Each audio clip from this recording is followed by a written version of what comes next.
You're watching News Breakfast. Battle lines are being drawn with Prime Minister Scott Morrison and Opposition Leader Bill Shorten crisscrossing the country. Both sides are now in election mode. Scott Morrison will head to Fiji and Vanuatu this week in a rare visit for an Australian Prime Minister.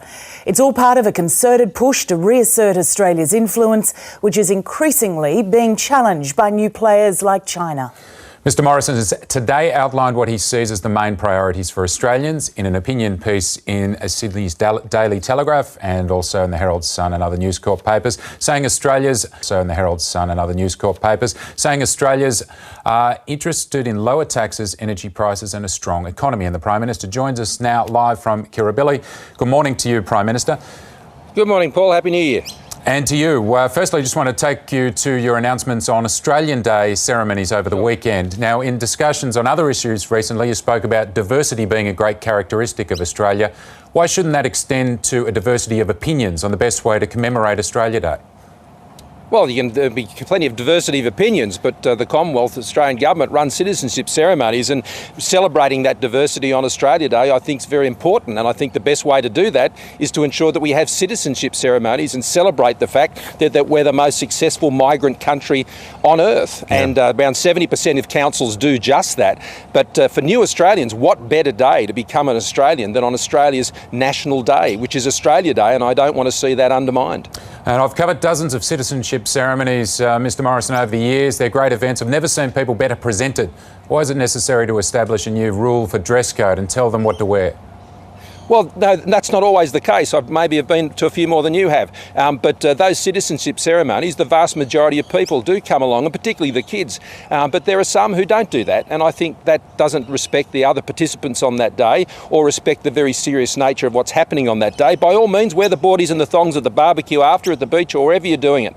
But on the day, I think it's important to have standards around these important institutions. Yeah. Citizenship is a very important decision and a very important responsibility and privilege that is conferred upon new Australians, and it should be treated as such, and they're the standards. Now, when I hear you talk about Australia Day, it seems that you think that it's under threat by a lot of quarters, but most people don't think the date should be changed. You're not going to change it, and a Labor government, if it was to be elected, wouldn't change it. Is it really under threat? Well, I'm not going to let it get eroded. That's my point. I'm not just going to not change it. I'm going to ensure that it doesn't get eroded and that it's constantly being reinvested in and continually held up as an important day for all Australians to come together on that day. That's our historical day, and we need to work together to come together on that day to ensure that we can make it an important day for all Australians, whatever their background. Just finally on this matter, where have your discussions taken you on a new date to celebrate Indigenous Australia? Well, what I'm going to be doing this year, and I've had those discussions with my advisory council, on the day before Australia Day, there are ceremonies held all around the country, Indigenous ceremonies around dusk. They're contemplative, reflective ceremonies. I think they're great. They have them here in Sydney, they have them in other parts of the country, and I think they're a good opportunity to pause and reflect, and I'd commend those to anyone around the country who want to go along to one. There aren't too many of them these days, but I'd like to see that as a very informal tradition taken up around the country.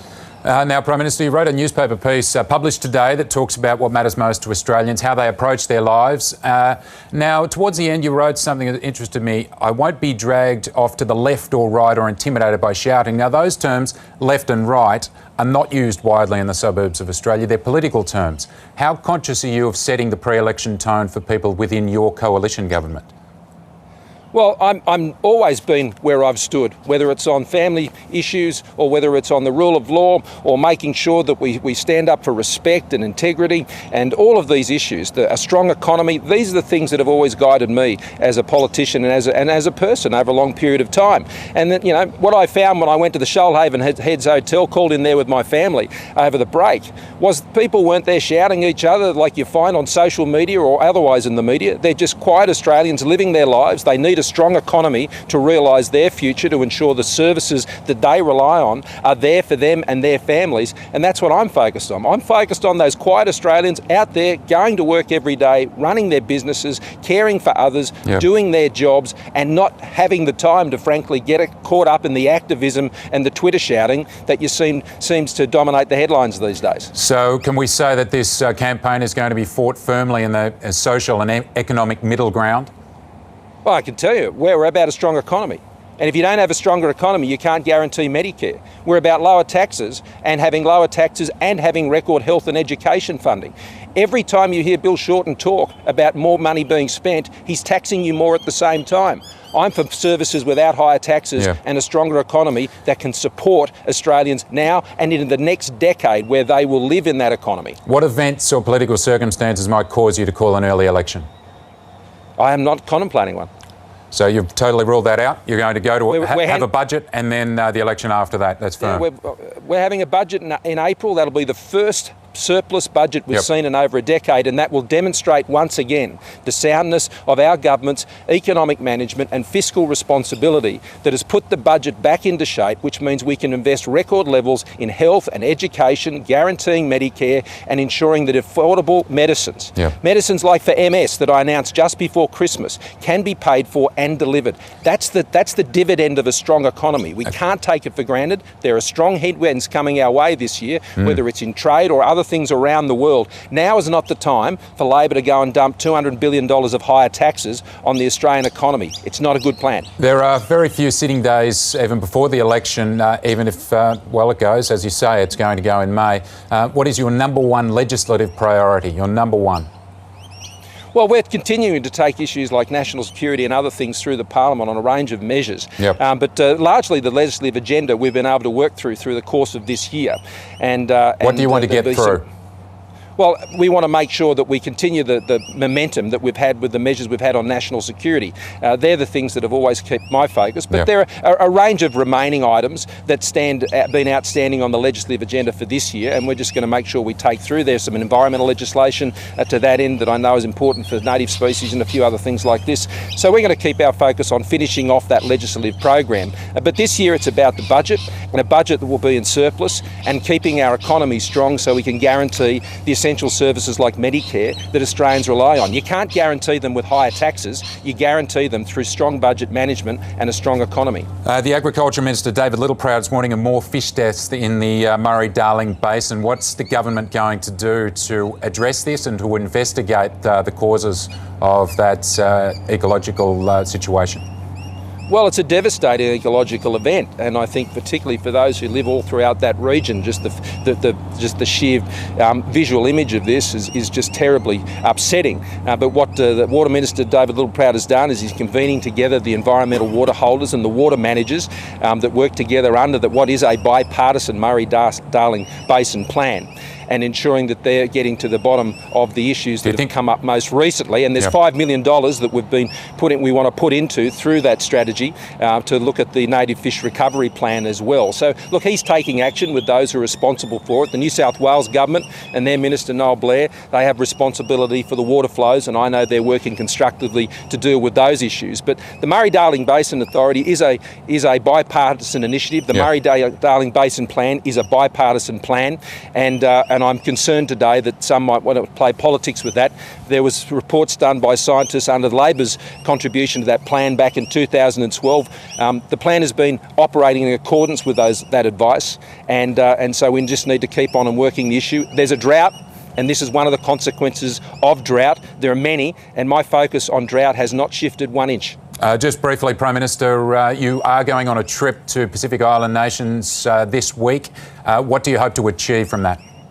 Well, this is part of our Pacific Step Up. It's part of our refocusing of our international efforts on our own region, in our own backyard, and making sure we can have the biggest possible difference. And we'll be there both in Vanuatu and in Fiji. This will be the first visit of a Prime Minister outside the Pacific Islands Forum to Vanuatu, we understand, ever.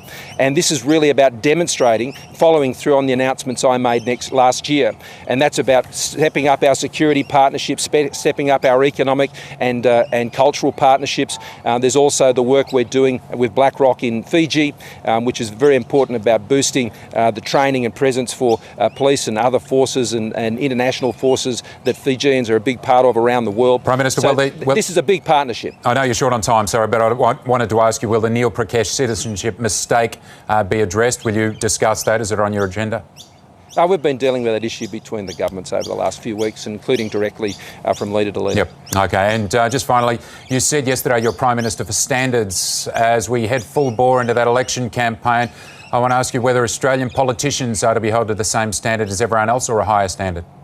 Well, we should be setting standards. We're leaders in the community and people have high expectations of us, and that they're things we always have to aspire to. I've never shirked away from that, and where those standards are not met, then Australians are disappointed. But we've got a big task ahead of us this year. Those economic storm clouds are gathering. This is not a time to put our economic future at risk. The economy that we will all live in over the next decade will determine choices for our kids, for our future, for the funding of services. And so my focus is ensuring that economy is strong so it can deliver for all Australians. Prime Minister, thanks for your time this morning, and we hope to see you more often on News Breakfast in the lead up to that election. Thanks for being here with me this morning, Paul. Canvassed a few different issues there, PK, but yes, we did. We've got a few months of campaigning ahead. It feels like a real scene-setting day for that run-up to the election. But as you said, Prime Minister with no plans to go early, so it's going to be a long march to the budget and then beyond to that election. And he's off to Fiji, Vanuatu on Wednesday, I believe, is when he's heading off for that trip. It's highly unusual, actually, for a Prime Minister to head there. So we'll stay across that. Now let's go to the